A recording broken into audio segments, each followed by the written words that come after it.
I'd better just mention for film buffs there, that was not one of the Busby Berkeley musicals, but Alberta took you back a bit, nevertheless. It certainly did. It was actually, it was Hermes Pan who did that. But you know, an interesting thing, one day while I was in Kansas City being interviewed by a couple of darling young people who were interviewing me for something I was doing there at that city, and they said, we've got a bit of film that we just are dying to show you because it's something, I'm sure you don't get a chance to see your films very often. And we'd like to show you because we've got one that's rather special. It's something we rarely see you do. And we've chosen this, so I sat back and I waited. And on came a dance with a lady who was on her toes. And I looked at it and I thought something was following it, you see. And finally, at the end, they looked at me and they said, well, now, how did you like that? And that was kind of, everybody was applauding and everything. And I said, I hate to tell you this, but that was Harriet Huchter. They went down, they really fell down the floor. They were so upset because they didn't, quickly had chosen something for me on the screen. I'm glad that was us. Yes, that one was yours. I'm glad that was Fred and me. The curious thing, you made 10 films with Fred Astaire, and if my memory serves me correctly, only one of them, that was the Barclays of Broadway, was in colour. That's right. But I don't think that they lost anything by being in black and white, did you? I mean, no, I don't think so. There. I don't think so either. I just was very pleased that we did get a chance to do a Technicolor film, though, together. Yes. I thought that was awfully nice. I had made one before, but I was pleased that we got a chance to do one together.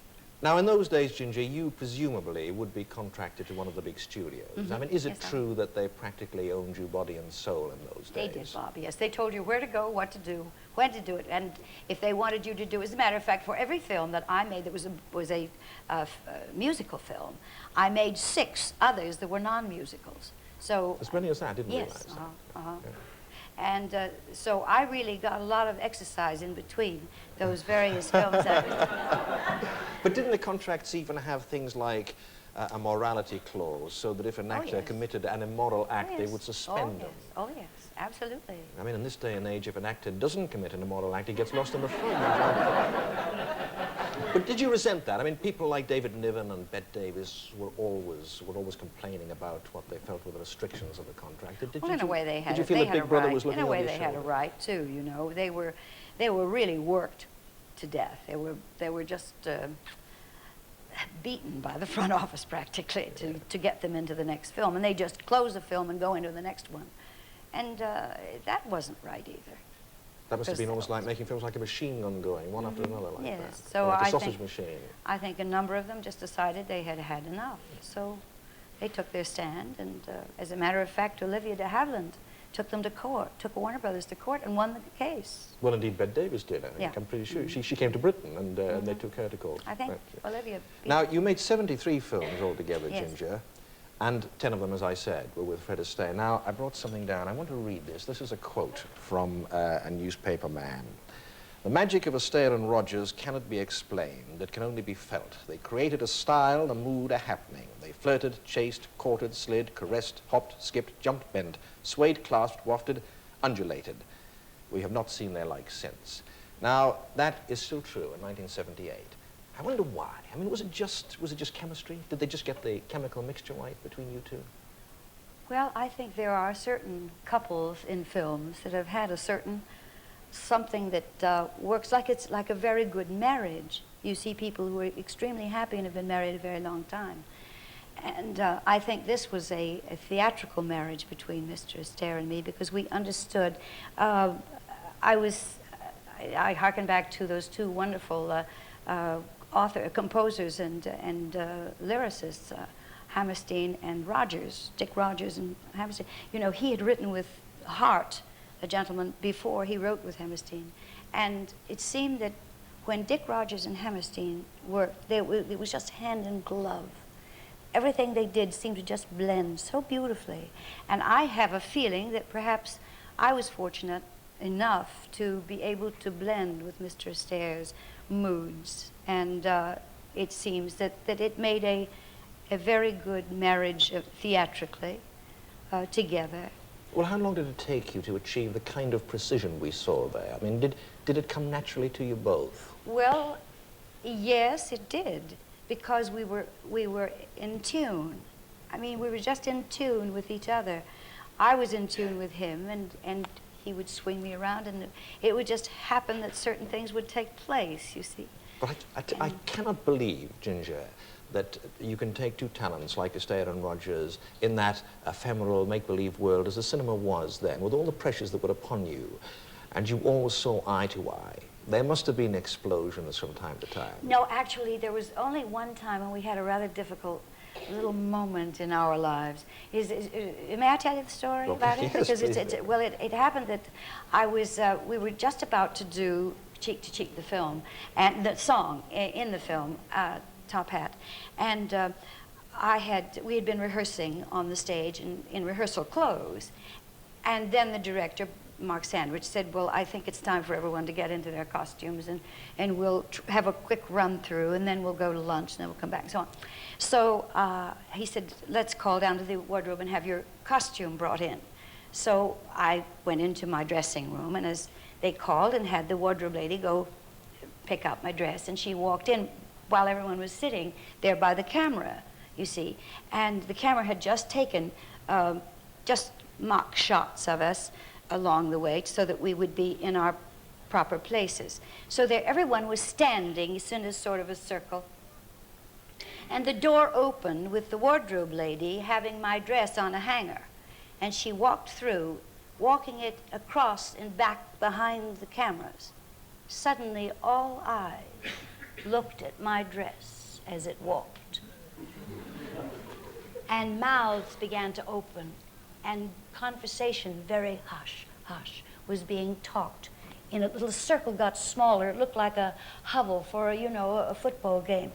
And so they were talking together, and I was on my way to my little portable dressing room. So I turned back and I saw this going on, and I wondered what it was. As I got into my room, my dress got into the room too, and the door closed with a knock on the door. And Mark Sandwich said, I said, come in, and Mark Sandwich walked in, and he said, Ginger, I wonder if you would mind terribly. He said, the dress here is, it's a very lovely dress, but I just wondered if you would let's call up the office and see, in the wardrobe, and see if we can't find you another dress. You know, you've worn so many beautiful dresses in some of the films that you've done, and I think they're so lovely. And I said, what's the matter with this dress? And he said, well, you know, we were looking at it. It really isn't right for the scene. It really isn't.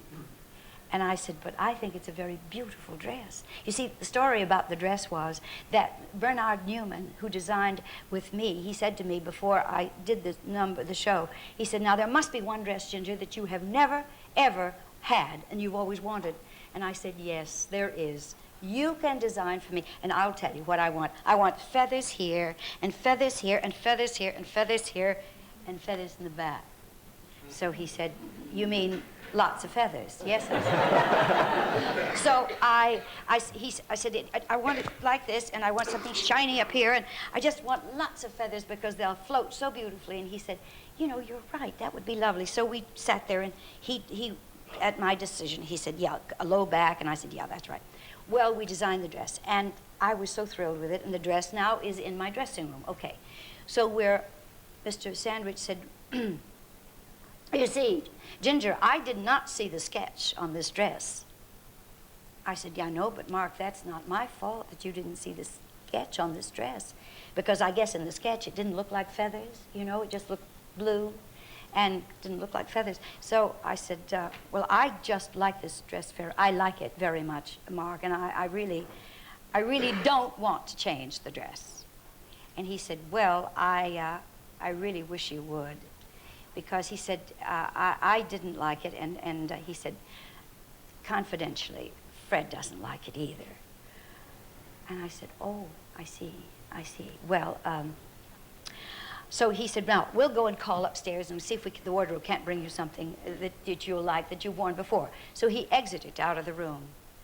I, too, exited out of the room, and I went to the nearest phone, and I said, Mother, get over here as fast as you can. My mother was absolutely the most marvelous mother any woman ever had. I was so thrilled with this sweet baby. She came rushing over, and she said, what's the matter? What's the trouble? And I said, well, there's the dress. Look at it. Do you think it's a pretty dress? She said, it's beautiful. What's the matter? And I said, well, I told her the story. They didn't want me to wear it. She said, well, that's ridiculous. What's wrong with the dress? So at that time, Mark Sandwich came in, and he said, Leela, I wonder if you could talk to Ginger. He said, because you see, as we looked out into the, behind the cameras, there was all the staff of RKO Executive Office was on the staff by now, on the stage by now. There was the president, the secretary, the treasurer, were all standing around, and Fred and everybody, and they were all talking to each other. And so we could see it from the dressing room. And so he said, I think Leela, dear Leela, he said, I think you could convince Ginger that this is really not the dress for her to do, because it's too, look, I'm sure if you went up in the wardrobe with Ginger, you two could find another dress for Ginger. And my mother turned to him and said, I think you should find another girl. So he looked at her, and he took a breath, and he walked out, and he went in, and he told everyone. So Mother and I walked to the exit of the stage as though we were going out, which we were going to leave. And just as we got there, the assistant director came and said, Miss Rogers, I think you ought to stay because it's getting very late. I think you ought to stay. Just a minute. So I was put back into my dressing room. And finally, Mark came in and said, Mark Sandwich, the director, said, well, all right, we'll try it. Now, I knew what that kind of meant. That meant if we tried the dress and I did the whole dance, they would wait until the film was completely finished production. Then they would call us all in again and try to put another dress on me, and we'd do the number all over again. So I just figured that this was my time to really let the dress perform as I knew it could. And it did, as you saw it, perhaps in Cheek to Cheek. And, well, Mistress Dare didn't quite speak to me the rest of the day. And the next day, he didn't speak to me too well either. He was very gracious and very nice. I must say, he's a very gracious and a very loving person. And it was kind of hard for him to do this, but he did. He just kept his cool. And so we went to see the rushes and to see the costume on the screen, which is what we always do after we've done a number.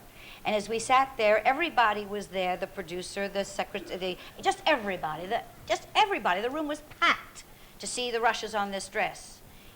Everyone had their arms folded to watch the dress go by. You see, Fred didn't like the dress because he was picking feathers off.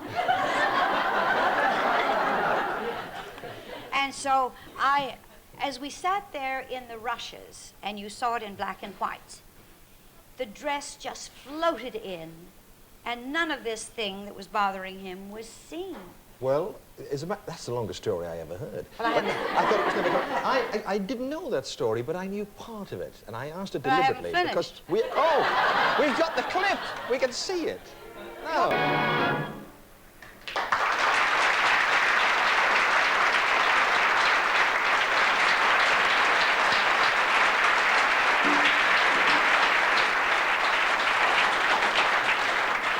I am terribly sorry. I thought that was the end of the story. Well, that's quite all right. I thought it was the end of the story myself. But you see, what happened after that was I went into my dressing room the next day after seeing the rushes, and a little gentleman knocked on the door, and he brought me a little box. And I said, what's that? He said, well, I don't know, but I'm sure it's something nice. And I took this little white jeweler's box, I opened it, and in it was a card, and it said, Dear Feathers, I love you, signed Fred. And it was a little gold feather for my bracelet.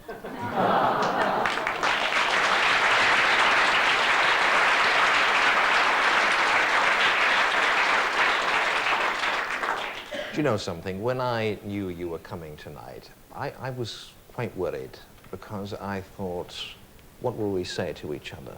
You know, I mean, when you meet someone who has literally become a legend in their own lifetime, you feel that you can't say something ordinary, you know, like, where did you get those socks? Or isn't it cold outside? You've got to say something terribly profound. But you never stopped. I mean, that was fantastic. Yeah, well, I'm sorry I overran my time. I didn't know that I do beg your pardon, but I thought you really wanted to hear the whole story. I did indeed. So, now, on Monday, Ginger, you are starting at the Palladium and you're dancing again. many decades, I mean many decades after Young Man of Manhattan, which was your first movie, True. in which you said, Cigarette, me big boy. Well, light it. That's the way it went. I shouldn't let them know I even know that. But Very comforting to know that you do. do you think, Ginger Rogers, do you think you will ever stop? Well, I don't have any plans to stop. Actually, if I had wanted to stop, I would have stopped a long time ago. But I find that activity is life itself. And I think the joy of performing, the joy of doing the thing that you love doing is very rewarding. So I love doing what I'm doing, and until I stop loving doing what I'm doing, and they always say that if you love what you're doing, you'll find you're doing what you love. And so I'm doing what I love, and I'm loving what I'm doing. So there you have it. I'm delighted to hear that. Now, tonight, our racing driver, James Hunt, has agreed to play the trumpet with Kenny Ball. And there is no way, my wife says that I have 2 left feet and that I always do the same steps to every dance, but there is no way I am going to pass up a chance of dancing with Ginger Rogers.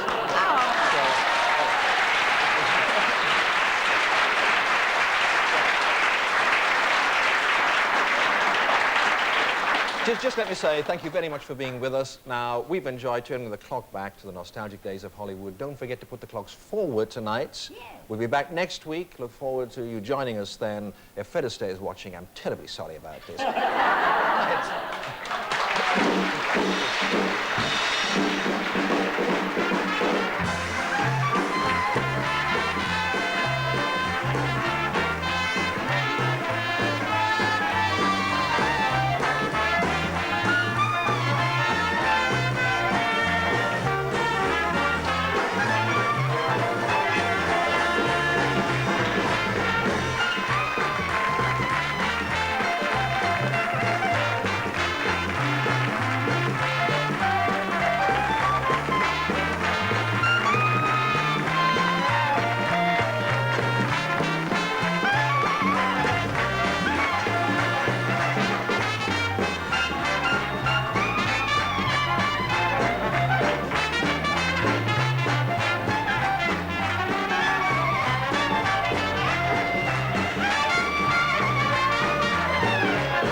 The theme music from Saturday Night at the Mill is now available on the BBC album Top BBC Themes, obtainable at record shops.